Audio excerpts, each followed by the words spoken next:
A la historia le encanta el espectáculo de una sangrienta guerra civil, el choque de legiones, el cruce de ríos, el estruendo del campo de batalla.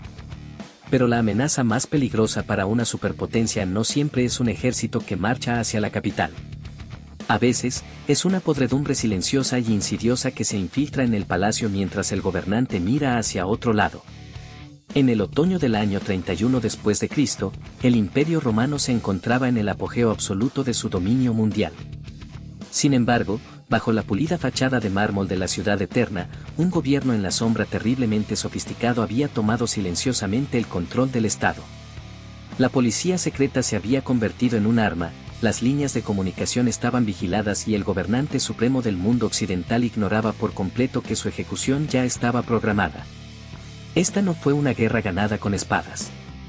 Fue una lección magistral de guerra de información. Durante casi una década, el emperador Tiberio había gobernado el mundo romano desde un exilio autoimpuesto en los escarpados y abruptos acantilados de la isla de Capri. Se encontraba a cientos de millas del Senado y dependía por completo de un único representante de confianza para dirigir su imperio. Pero ese representante había construido una jaula invisible alrededor del emperador, filtraba cada carta, controlaba a cada guardia y decidía exactamente qué información llegaba al escritorio del anciano. Basada en los rigurosos y escalofriantes registros de los senadores romanos y los historiadores militares de la época, esta es una reconstrucción minuto a minuto de un thriller psicológico olvidado. Es la historia de un dictador profundamente destrozado y paranoico que tuvo que burlar un golpe de estado invisible lanzado desde una remota fortaleza insular utilizando nada más que tinta, trampas burocráticas y un trozo de papel convertido en arma. Antes de que Tiberio pudiera salvar su imperio, tuvo que sobrevivir a un gabinete en la sombra que ya le había arrebatado la corona. El soberano del acantilado. Para comprender por qué un emperador abandonaría los palacios más grandiosos de Roma para vivir como un ermitaño en una roca, hay que tener en cuenta que Tiberio era un hombre que despreciaba profundamente a la raza humana. Y ese sentimiento era totalmente recíproco. Si abres cualquier libro de texto convencional, te dirán que Tiberio no era más que un tirano frío y cruel que huyó a Capri para dar rienda suelta a sus vicios más oscuros.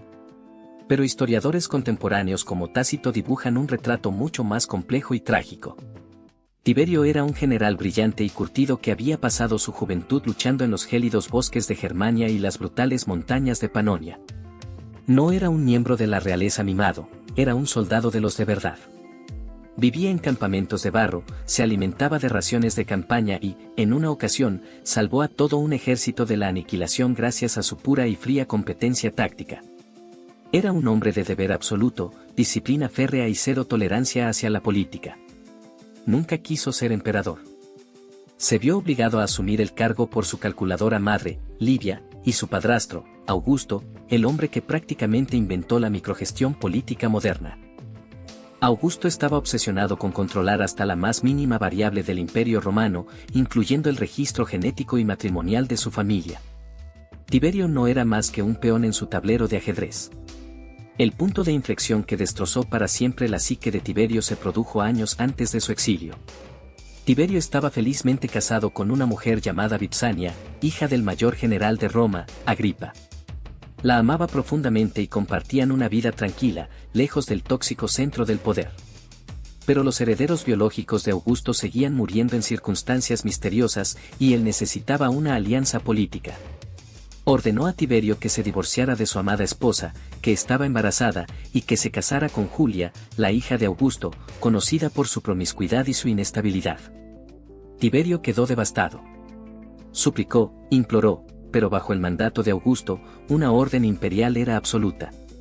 Los escritores romanos recogen una anécdota desgarradora de este periodo. Meses después del divorcio forzado, Tiberio se topó por casualidad con Vipsania en una estrecha calle pública. Se quedó paralizado en el acto, su rostro palideció por completo y lloró abiertamente, mirándola con una agonía tan intensa y cruda que el servicio secreto imperial tuvo que intervenir. Le prohibieron oficialmente a Tiberio volver a mirar jamás a su exesposa, vigilando sus movimientos para asegurarse de que sus caminos nunca se cruzaran. Para empeorar las cosas, su nuevo matrimonio con Julia fue una humillación pública. Mientras Tiberio se encontraba en las fronteras del norte luchando por Roma, Julia organizaba orgías legendarias y empapadas de alcohol en pleno foro romano, supuestamente utilizando las mismas tribunas desde donde su padre había promulgado las leyes contra el adulterio para acostarse con patricios de la élite.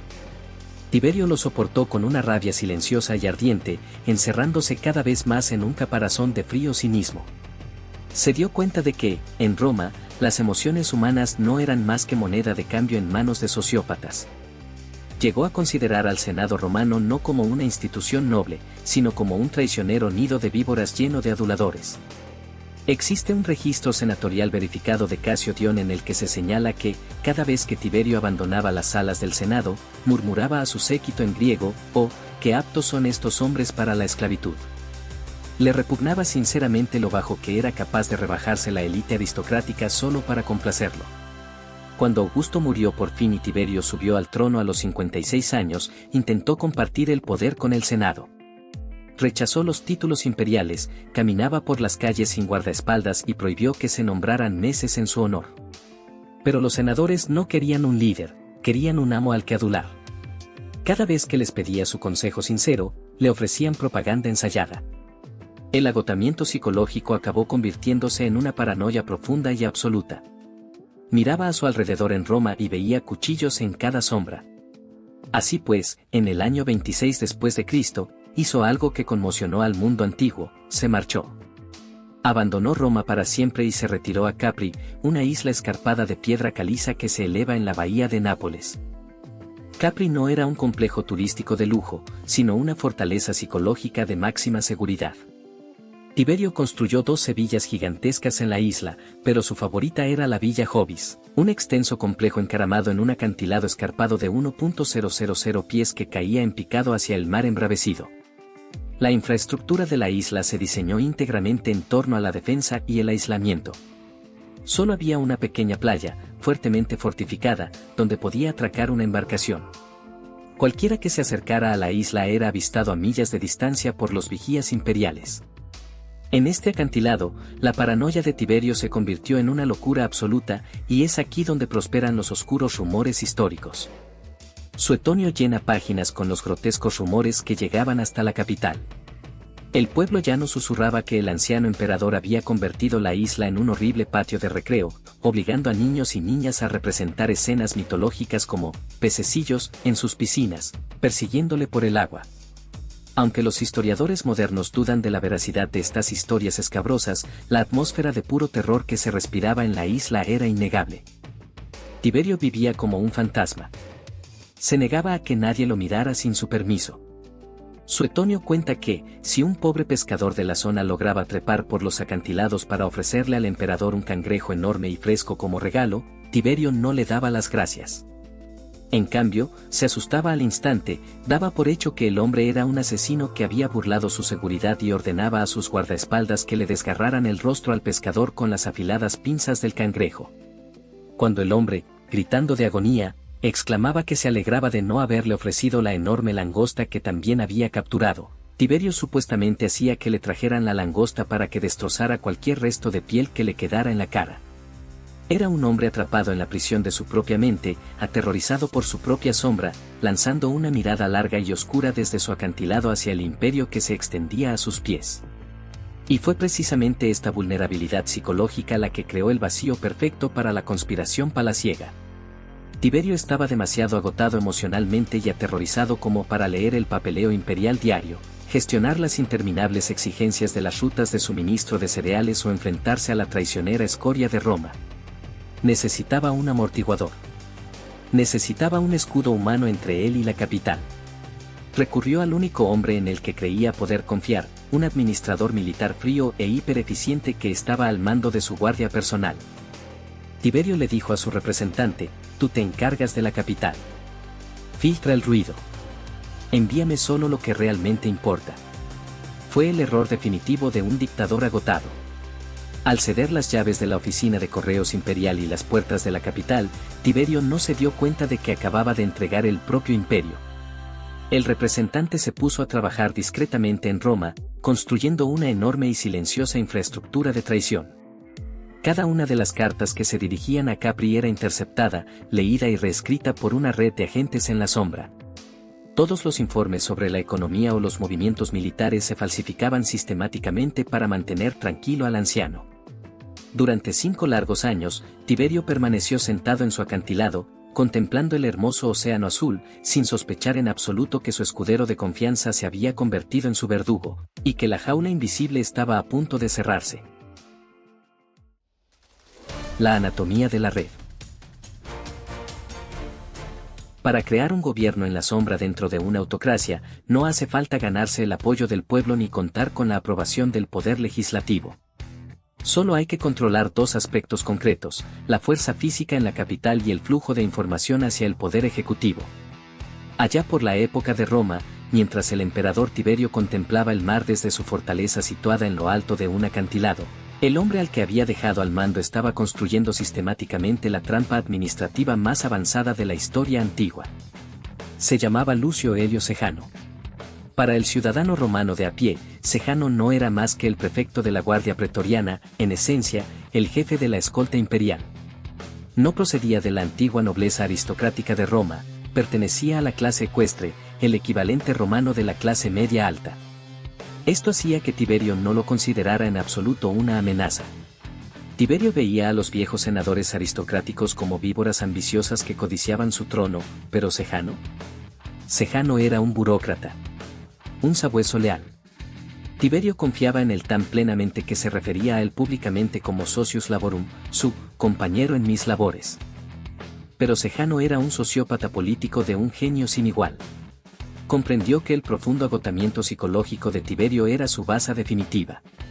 En el momento en que Tiberio subió al barco con destino a Capri, Sejano no se limitó a cumplir con sus obligaciones, comenzó a reestructurar la propia arquitectura del poder militar romano. Antes de que Sejano tomara el mando, la Guardia Pretoriana estaba deliberadamente fragmentada. Augusto había instaurado una norma según la cual las 9 cohortes de élite de la Guardia se distribuían por diferentes localidades de los alrededores de Roma y se alojaban en cuarteles privados repartidos por toda la ciudad. Augusto lo hizo por una razón muy concreta, sabía que mantener a 10.000 soldados de choque de élite, fuertemente armados, en un solo lugar dentro de los límites de la ciudad era una invitación permanente a un golpe de estado militar. Sejano entró directamente en el Senado y dio un giro radical a décadas de política de seguridad. Se presentó ante Tiberio con un informe logístico magistralmente elaborado, en el que afirmaba que los guardias, dispersos por toda la ciudad, se estaban volviendo blandos, indisciplinados y susceptibles a los vicios de la vida civil. Argumentó que, si estallara un motín repentino en la capital, el tiempo de respuesta de las unidades fragmentadas sería peligrosamente lento. Propuso un proyecto de infraestructura masivo y centralizado, alojar a los 10.000 guardias pretorianos en una única ciudadela militar de última generación y hiperfortificada situada en el extremo noreste de Roma, conocida como Castra Praetoria. Tiberio, tras leer el informe desde su tranquila villa, lo aprobó sin pensárselo 2 veces. Parecía una gestión militar minuciosa y eficiente. En realidad, Sejano acababa de cargar un arma, apuntarla directamente al corazón del imperio y poner su propio dedo en el gatillo. Al concentrar a toda la guardia imperial en una única fortaleza situada justo fuera de las murallas de la ciudad, Sejano había separado de hecho el poderío militar de Roma de la cadena de mando. Los 10.000 asesinos mejor entrenados del Mediterráneo ya no buscaban el liderazgo del lejano emperador en Capri, lo buscaban en el hombre que se asomaba cada mañana al balcón de su fortaleza central, otorgando ascensos, controlando sus nóminas y pasando revista a sus filas. Sejano comenzó discretamente a sustituir a todos los centuriones y tribunos por hombres que le debían su carrera y su lealtad por completo a él. Una vez asegurada la fuerza física del Estado, Sejano pasó a la segunda fase de la red, la completa instrumentalización de la información. Dado que Tiberio se negaba a abandonar su isla, toda la administración de un imperio que se extendía desde España hasta Siria dependía de un incesante flujo de rollos de papiro. Cada recurso judicial, cada declaración de impuestos, cada informe de inteligencia militar procedente de la frontera del Rin tenía que viajar a caballo hasta la bahía de Nápoles, embarcar en un barco de mensajería y ser transportado hasta lo alto de los acantilados de Villa Jovis. Sejano colocó a sus propios agentes leales en los muelles de Puteoli y en las puertas de Roma. Establecieron un bloqueo informativo hermético. Si un gobernador provincial escribía una carta advirtiendo a Tiberio sobre el creciente poder de Sejano, la carta nunca llegaba al barco. Era abierta, señalada por la red de inteligencia de Sejano, y el gobernador era discretamente condenado a muerte. Si un senador intentaba enviar un mensajero privado a Capri, la policía secreta de Sejano interceptaba al mensajero en la vía Apia, confiscaba el pergamino y abandonaba el cadáver del mensajero en una zanja. Tiberio se sentaba en su estudio bañado por el sol, situado en el acantilado, leyendo informes bellamente transcritos y depurados, preparados por la oficina de Sejano. Según los datos que recibía Tiberio, el imperio gozaba de una paz perfecta, las finanzas eran impecables y Sejano era lo único que se interponía entre el emperador y el puñal de un senador. Pero Sejano no solo quería controlar el presente, necesitaba asegurar el futuro. Tiberio era un anciano y, tarde o temprano, moriría. Si uno de los herederos biológicos de Tiberio ocupaba el trono, el gobierno en la sombra de Sejano se desmantelaría en un solo día. Así pues, Sejano inició una purga fría y metódica de la familia imperial en Roma, utilizando una red de informadores profesionales convertida en arma, conocida como delatores. Según el derecho romano, si un ciudadano era condenado por traición, se le confiscaban sus bienes y un porcentaje enorme de esa riqueza se entregaba legalmente al delator que lo había denunciado. Sejano convirtió esto en un negocio. Contrató a grupos de abogados brillantes y despiadados para fabricar acusaciones de traición contra cualquiera relacionado con Tiberio. El primero fue Druso, el único hijo biológico de Tiberio. Sejano sabía que no podía acusar sin más al hijo del emperador de traición, así que lo atacó desde dentro. Sejano sedujo sistemáticamente a la esposa de Druso, Livila, involucrándola en una apasionada aventura amorosa de alto riesgo. Juntos, pasaron meses envenenando lentamente a Druso con microdosis de una toxina de acción lenta. Cuando Druso finalmente se derrumbó y murió en el año 23 después de Cristo, los médicos lo achacaron a una enfermedad repentina provocada por el consumo excesivo de alcohol. Tiberio lloró por su hijo, sin sospechar en absoluto que el hombre que organizaba el funeral era el mismo que había ordenado el envenenamiento. A continuación, Sejano puso en su punto de mira a Agripina, la viuda del legendario general germánico, y a sus jóvenes hijos, los sobrinos nietos de Tiberio. Los informantes de Sejano inundaron el escritorio de Tiberio con cartas falsificadas, entradas de diario alteradas y rumores manipulados, que presentaban a Agripina como una radical ambiciosa que conspiraba con los senadores para dar un golpe militar contra Capri. Desde lo alto del acantilado, Tiberio leyó esos informes y sintió cómo resurgía su antiguo trauma psicológico. Le entró el pánico. Ordenó a la guardia pretoriana que detuviera a su propia familia. Agripina fue golpeada con tanta saña por los guardias de Sejano que perdió un ojo, antes de ser exiliada a una isla desierta donde la mataron de hambre de forma sistemática. Su hijo mayor, Nerón, fue obligado a suicidarse. Su segundo hijo, Druso César, fue encerrado en una oscura mazmorra subterránea bajo el Palacio Imperial de Roma, donde se desesperó tanto por el hambre que, literalmente, intentó sobrevivir comiéndose el relleno de su propio colchón antes de que sus órganos dejaran de funcionar. Sejano había llevado a cabo el mayor truco de magia administrativa. Había utilizado la profunda paranoia del propio emperador para obligarle a ejecutar a su propia estirpe. En el año 30 después de Cristo, la intriga palaciega ya no era una conspiración, sino el statu quo. Las estatuas de bronce de Sejano se erigían junto a las del emperador en todas las plazas públicas. Los senadores romanos hacían cola frente a la casa de Sejano al amanecer solo para suplicar una audiencia de 5 segundos, inclinándose ante el prefecto más profundamente de lo que jamás lo habían hecho ante un cónsul. Sejano había logrado construir una dictadura absoluta dentro de una dictadura. Controlaba la guardia, controlaba las calles, controlaba el Senado y controlaba los ojos y los oídos del soberano del mundo. Solo quedaba un obstáculo entre Lucio Helio Sejano y el trono absoluto de Roma, el frágil y débil pulso de un hombre de 72 años sentado sobre una roca solitaria en medio del mar. Y Sejano acababa de decidir que estaba harto de esperar a que ese pulso se detuviera. El día en que el emperador despertó. Un régimen totalitario es una máquina increíblemente eficiente hasta el preciso microsegundo en que un único dato no depurado se cuela entre los engranajes. Durante 5 largos años, el bloqueo informativo de Sejano en torno a la isla de Capri había funcionado con una perfección absoluta y aterradora. Tiberio vivía en una realidad artificial construida íntegramente a partir de rollos de papiro que habían sido cuidadosamente examinados, editados y aprobados por el gabinete en la sombra en Roma. Creía que su familia era traidora, que su capital le era leal y que Sejano era su única salvación. Pero en los primeros meses del año 31 después de Cristo, una noble romana decidió arriesgarlo todo para romper la jaula de cristal. Se llamaba Antonia la Menor. Antonia no era una simple miembro más de la aristocracia, era cuñada del propio Tiberio, madre del legendario y ya fallecido general germánico, y una de las mujeres más respetadas del mundo antiguo.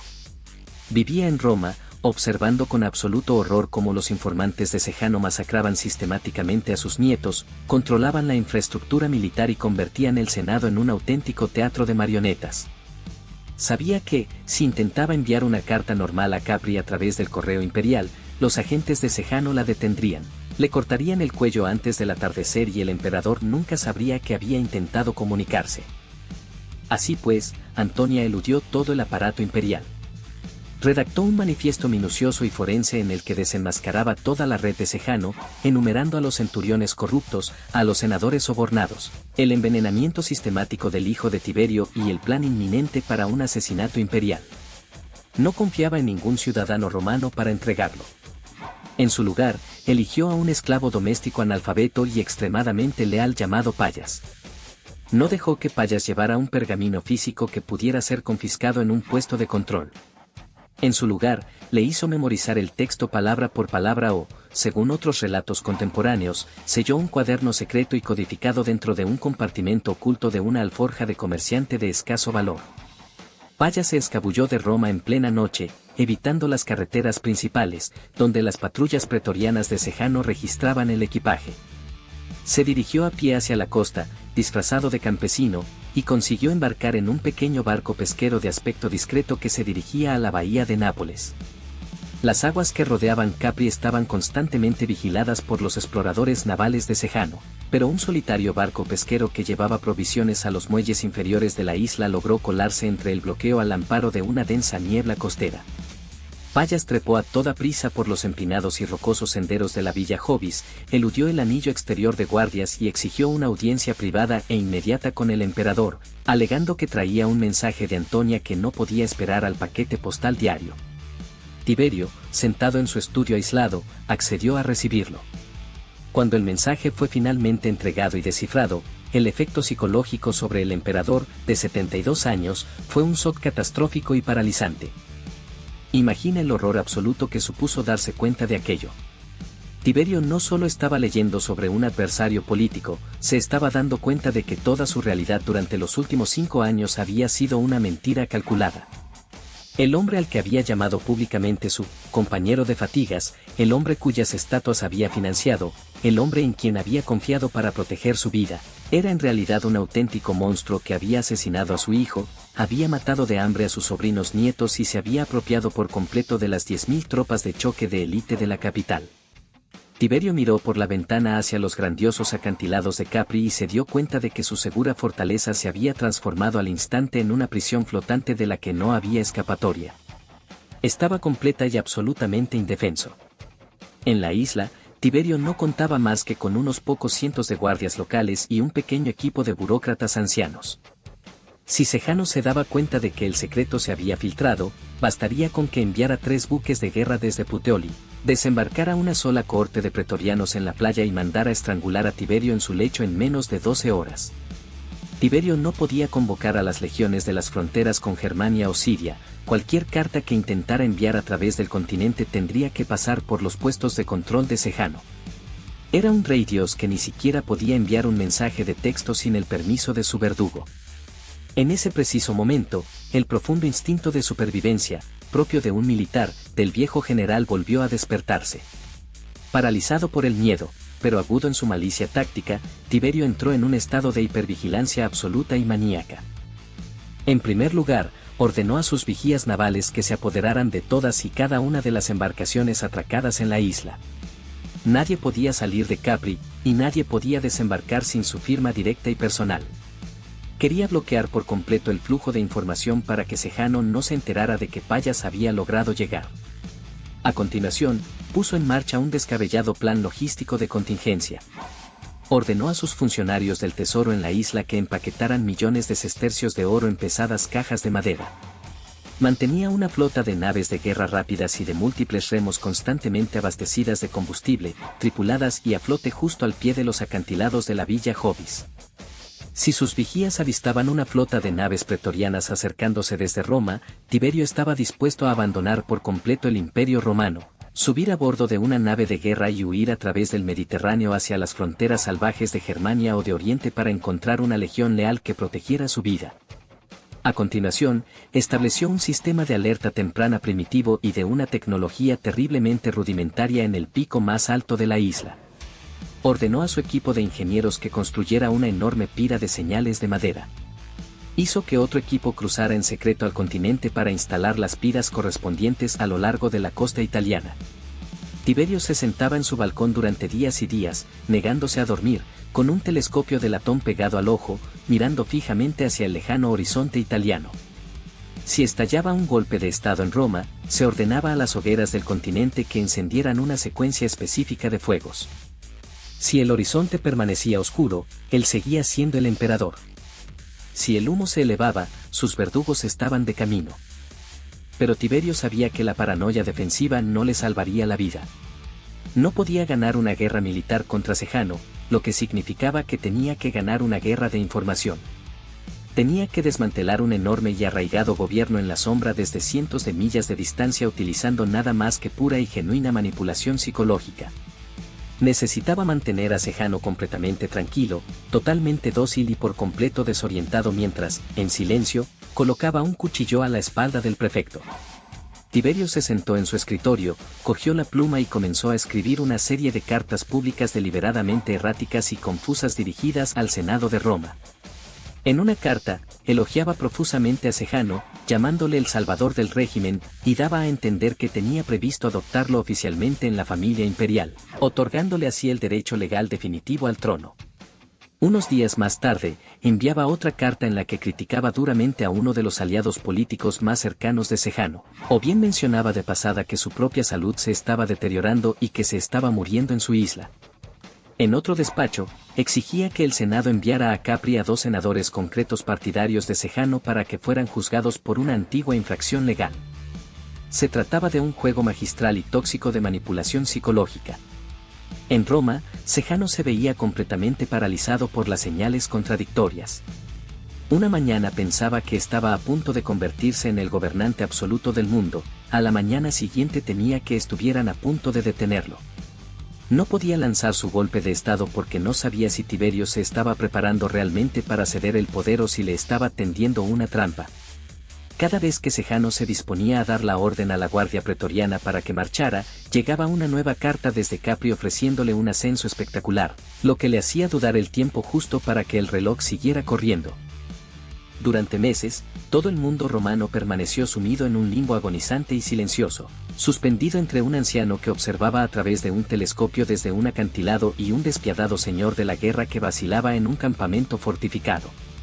Pero en octubre del año 31 después de Cristo, la campaña de manipulación psicológica de Tiberio había llegado a su límite. Sejano se mostraba cada vez más inquieto, sus informadores empezaban a sospechar que el bloqueo de la isla había fracasado y la fecha del asesinato se acercaba. Tiberio sabía que tenía que asestar el golpe definitivo. Mojó la pluma en tinta por última vez y redactó un rollo enorme y pesado que se entregaría en mano directamente en el pleno del Senado romano. Era un documento que pasaría a la historia del poder totalitario como legendario, un trozo de papel convertido en arma, diseñado para ejecutar a un tirano sin derramar ni una sola gota de sangre en el suelo. La larga carta desde Capri. En plena noche del 17 de octubre del año 31 después de Cristo, un jinete solitario entró al galope por las puertas de Roma. No llevaba armas, ni armadura pesada, ni escolta militar. Pero dentro de su alforja de cuero se escondía un arma mucho más devastadora que una legión de tropas de asalto. Se llamaba Naevius Utorius Macro, un administrador militar de rango medio a quien el emperador Tiberio había nombrado en secreto como su nuevo instrumento de venganza. Macro había pasado los últimos días en Capri recibiendo instrucciones intensivas y de alto secreto del paranoico emperador. Tiberio sabía que, si Macro entraba en la capital y declaraba abiertamente que Sejano era un traidor, los 10.000 pretorianos que se encontraban en la ciudadela central se amotinarían de inmediato, bloquearían las calles de la ciudad y proclamarían a Sejano nuevo amo del mundo. La misión de Macro no consistía en luchar contra el gobierno en la sombra, su misión era llevar a cabo una delicada y arriesgada extracción quirúrgica del poder bajo la apariencia de una normalidad burocrática absoluta. A medianoche, Macro puso en marcha la primera fase de la trampa logística. En lugar de dirigirse al Palacio Imperial, se coló en un callejón oscuro y se reunió en secreto con Laco, el comandante de los vigiles, la antigua fuerza paramilitar nocturna de Roma, compuesta por bomberos y vigilantes urbanos nocturnos. Laco era uno de los pocos líderes institucionales a los que Sejano no había corrompido por completo, sobre todo porque los vigiles eran considerados simples soldados de a pie de escaso valor en comparación con la élite aristocrática de la Guardia Pretoriana. Macro sacó un pergamino oculto firmado con el anillo con el sello imperial de Tiberio, que otorgaba a Laco poderes de emergencia supremos. Durante las siguientes 6 horas, mientras la ciudad dormía, Laco reubicó discretamente a miles de sus vigilantes nocturnos por los oscuros callejones que rodeaban el templo de Apolo, donde el Senado tenía previsto reunirse al amanecer. Justo cuando la primera luz pálida de la mañana comenzaba a incidir sobre las columnas de mármol del templo, llegó Sejano. Llegó en una magnífica carroza, rodeado de un séquito agresivo de senadores que prácticamente se pisoteaban unos a otros para tocar su toga. Sejano se encontraba en la cúspide absoluta de su arrogancia. Había recibido un breve mensaje desde Capri en el que se insinuaba que la próxima carta de Tiberio al Senado le concedería por fin la tribunicia potestas, el máximo poder constitucional que le convertiría oficialmente en coemperador y le aseguraría el camino hacia el trono. Cuando Sejano bajó de su carro, vio a Macro de pie cerca de la entrada del templo. Sejano se detuvo y entrecerró los ojos. ¿Qué hacía en Roma uno de los mensajeros de menor rango de Tiberio, procedente de una isla? Macro no se inmutó. Se acercó directamente al despiadado señor de la guerra, hizo una profunda reverencia y le susurró al oído a Sejano una brillante mentira preparada de antemano. Macro le dijo que los rumores eran ciertos, el enorme pergamino que llevaba contenía el ascenso definitivo de Sejano, y el anciano emperador quería que se leyera en voz alta ante todo el Senado para consolidar su autoridad absoluta. El rostro de Sejano se iluminó con una enorme y arrogante sonrisa. Le dio una palmada en el hombro a Macro, pasó junto a los guardias y entró a zancadas en la sala del templo como un dios que entra en su santuario. En el instante en que las pesadas puertas de bronce del templo se cerraron de golpe tras Sejano, Macro activó la trampa. Bajó corriendo las escaleras del templo hasta el patio exterior, donde se encontraba apostada la guardia pretoriana de élite de Sejano. Macro sacó su decreto imperial secreto y se enfrentó a los tribunos pretorianos. Les informó de que, por orden directa del emperador Tiberio, Sejano había sido destituido de su mando militar y que Macro era ahora su comandante supremo oficial. Para evitar un tiroteo repentino, Macro no los amenazó, les ofreció una bonificación económica enorme e inmediata, un pago en efectivo equivalente a años de salarios atrasados, cortesía del tesoro personal de Tiberio en la isla. Los guardias, al darse cuenta de que su nómina acababa de cambiar de manos, dejaron caer sus lanzas, dieron media vuelta y marcharon de vuelta a sus cuarteles a las afueras de la ciudad. En una fracción de segundo, los miles de vigiles de Laco salieron en tropel de los callejones circundantes, entrelazando los brazos y formando un muro humano hermético y fuertemente armado alrededor de cada una de las salidas del templo. La trampa estaba cerrada. Sejano quedó completamente aislado de su fuerza militar, sin tener la menor idea de que el suelo bajo sus pies acababa de dejar de existir. En el interior de la sala del templo, en penumbra y llena de incienso, comenzó la sesión. El cónsul tomó el gran pergamino enviado desde Capri, desenrolló el pesado papiro y comenzó a leer en voz alta las palabras de Tiberio ante la asamblea de cientos de senadores. Lo que siguió fue una de las operaciones de guerra psicológica más angustiosas y brillantes jamás orquestadas. El satírico romano Juvenal la inmortalizaría más tarde como la Verbosa Ipsum, la gran y prolija carta de Capri. Tiberio había redactado deliberadamente la carta para que fuera una pesadilla burocrática increíblemente larga, inconexa y confusa. La carta comenzaba con un párrafo enorme y exagerado en el que se elogiaba a Sejano por su logística, su lealtad y su gestión de la capital. Sejano estaba sentado en su escaño senatorial dorado, con el pecho hinchado, mientras los senadores a su alrededor se inclinaban hacia él para susurrarle halagos. Pero entonces, unos párrafos más adelante, el tono de la carta cambió de repente. Tiberio insertó de pasada una crítica menor, pero mordaz, a una de las políticas financieras de Sejano. La sala se quedó ligeramente en silencio. Sejano parpadeó y su sonrisa se desvaneció. A continuación, la carta volvió a centrarse en los aburridos y rutinarios asuntos imperiales, discutiendo el impuesto sobre el grano en Egipto y una disputa fronteriza en Moesia durante 20 dolorosos minutos. Los senadores se relajaron de nuevo, dando por hecho que el anciano simplemente estaba senil. Entonces, otro golpe. Tiberio exigió de repente que 2 senadores destacados, conocidos por ser los aliados políticos más cercanos de Sejano, fueran detenidos de inmediato e investigados por corrupción. Esa estructura errática y oscilante era una técnica psicológica calculada, diseñada para ir minando poco a poco la certeza que reinaba en la sala. Frase a frase, párrafo a párrafo, la carta desmontaba sistemáticamente la autoridad de Sejano sin lanzar jamás un ataque directo. La lectura se prolongó durante más de 1 hora. El ambiente en el interior del templo se volvió progresivamente más frío, más denso y más asfixiante. Los senadores, que eran auténticos camaleones políticos, comenzaron a leer entre líneas. Miraron a Sejano y luego se miraron entre sí. Lentamente, en silencio, los hombres sentados junto a Sejano en el banco de mármol comenzaron a alejarse de él. Uno a uno, los patricios adinerados se levantaron en silencio, recogieron sus túnicas y se dirigieron al lado opuesto de la sala, dejando al señor de la guerra más poderoso de Roma sentado completamente solo en un banco vacío. Sejano miró a su alrededor, con los ojos muy abiertos por un terror repentino y creciente, al darse cuenta de que toda su red de amigos políticos oportunistas se estaba desvaneciendo en tiempo real. Por fin, el lector llegó a la conclusión definitiva y devastadora del pergamino. Tiberio dejó de divagar. Su tono se volvió gélido, preciso y letal. La carta acusaba explícitamente a Lucio Helio Sejano de alta traición contra la familia imperial, le despojaba de todos los honores cívicos y ordenaba a los cónsules de Roma que lo detuvieran de inmediato y lo llevaran ante la justicia. Sejano se quedó paralizado. La vertiginosa velocidad del colapso administrativo lo había dejado sin fuerzas. Durante 5 años, su palabra había significado la vida o la muerte para millones de personas. Se había acostumbrado tanto a la obediencia absoluta que su mente, literalmente, no podía asimilar el hecho de que ya no tenía el control. El cónsul bajó de la tribuna, señaló con el dedo a Sejano y le ordenó que se levantara. Sejano no se movió. Se quedó allí sentado, con la mirada perdida en la oscuridad del templo. El cónsul tuvo que gritar la orden 3 veces: Sejano, levántate. Cuando por fin se puso en pie a trompicones, ya no parecía un dictador, parecía un preso condenado. Laco irrumpió por las puertas de bronce con un escuadrón de guardias armados y le colocó cadenas de hierro en las muñecas a Sejano.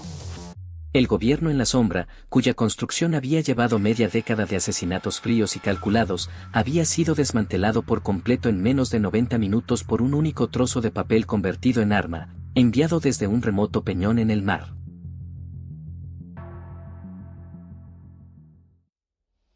La anatomía de una purga total. En el momento en que las pesadas cadenas de hierro resonaron alrededor de las muñecas de Sejano en el interior del templo de Apolo, la maquinaria institucional del Imperio Romano no solo cambió de marcha, sino que se transformó en una voraz picadora de carne automatizada. En una autocracia, no hay lugar para una transición suave del poder. Cuando cae un gabinete en la sombra, no se limita a desaparecer del registro, es borrado de forma violenta y sistemática hasta las raíces mismas de su infraestructura. Sejano fue arrastrado fuera de las puertas del templo y obligado a salir a las calles, escoltado por los vigiles fuertemente armados de Laco. Lo que ocurrió a continuación es un testimonio aterrador de la absoluta volatilidad de la atención pública y la lealtad política. La misma turba romana que había pasado años inclinándose ante las estatuas de bronce de Sejano, ofreciendo sacrificios en sus altares y temblando ante su red de policía secreta, se dio cuenta al instante de hacia donde soplaba el viento imperial. En cuestión de minutos, la multitud se convirtió en una bestia enloquecida y sedienta de sangre. Mientras Sejano era conducido en procesión por el foro hacia la prisión mamertina, el pueblo no le mostró piedad. Se burlaron abiertamente de él, lanzándole basura, barro e insultos a la cabeza. El escritor clásico Juvenal relata que la turba corrió inmediatamente a todas las plazas públicas con pesados martillos de hierro, destrozando violentamente las estatuas de bronce de Sejano hasta convertirlas en chatarra irreconocible. Los rostros de sus estatuas se fundieron en hornos rugientes para transformarlos en ollas comunes, sartenes y cubos de letrina.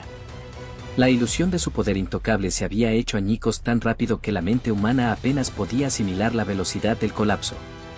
Sejano fue arrojado a la celda subterránea más profunda y oscura de la prisión mamertina, pero no permanecería allí por mucho tiempo. El Senado, aterrorizado ante la posibilidad de que los 10.000 pretorianos del interior de la castra praetoria se recuperaran de su conmoción inicial, se dieran cuenta de que habían sido sobornados con el oro de su propio emperador y lanzaran un contragolpe para rescatar a su antiguo comandante, convocó apresuradamente una sesión de emergencia. No se molestaron en organizar un juicio formal. No llamaron a testigos ni examinaron las pruebas. A última hora de la tarde del 18 de octubre, el Senado aprobó por unanimidad un decreto que condenaba a Lucio Helio Sejano a la pena capital inmediata mediante estrangulamiento. Los verdugos entraron en su celda, le pasaron una gruesa cuerda de cáñamo por el cuello y estrangularon hasta matarlo al administrador más poderoso del mundo occidental. Pero para un dictador absoluto como Tiberio, una simple ejecución nunca era suficiente para satisfacer las exigencias de seguridad total. Tiberio necesitaba enviar un mensaje escalofriante y permanente a cada una de las provincias, a cada una de las legiones y a cada una de las familias aristocráticas, desde Britania hasta el Éufrates. La traición contra el César es un delito que corrompe vuestro propio linaje. Los verdugos arrastraron el cadáver frío y sin vida de Sejano fuera de la prisión y lo arrojaron a las escaleras gemonianas, las infames escaleras del luto, que conducían al foro romano, donde tradicionalmente se exhibían los cuerpos de los criminales condenados. Durante 3 largos y horribles días, la turba romana tuvo permiso absoluto y sin restricciones para profanar sus restos. Desmembraron su cuerpo miembro a miembro, arrastrando trozos de su carne por las alcantarillas embarradas de la ciudad hasta que no quedó absolutamente nada más que un esqueleto destrozado e irreconocible, que finalmente fue arrojado al río Tíber para asegurarse de que nunca recibiera un entierro romano digno. Entonces, la purga sistémica se volvió contra su familia. Según la ley romana, se podía extinguir legalmente todo un linaje para evitar que las generaciones futuras buscaran venganza contra el Estado. El hijo mayor de Sejano fue ejecutado de inmediato. Su segundo hijo fue perseguido por el servicio secreto y estrangulado en una zanja. Pero fue el destino de su hija menor el que puso al descubierto la verdadera y tenebrosa depravación del sistema jurídico imperial. La hija de Sejano era una joven inocente que ni siquiera entendía lo que significaba la palabra política. La antigua ley religiosa romana prohibía estrictamente la ejecución de una virgen. Para eludir esta barrera religiosa sagrada sin frenar el ímpetu de la purga política, se ordenó al verdugo que violara violentamente a la joven sobre el suelo de piedra de la prisión antes de pasarle la soga por el cuello y estrangularla hasta matarla. Su pequeño cuerpo fue arrojado a las escaleras gemonianas, justo al lado de los restos de sus hermanos. Cuando Apicata, la exmujer de Sejano, se enteró de que sus 3 hijos habían sido asesinados sistemáticamente por el Estado, se sentó en su casa vacía y redactó una última y explosiva carta dirigida directamente al emperador en Capri. No suplicó por su vida. En cambio, expuso las pruebas definitivas y forenses de que Sejano y la propia nuera de Tiberio, Livilla, habían pasado meses envenenando al único hijo biológico del emperador, Druso, años atrás.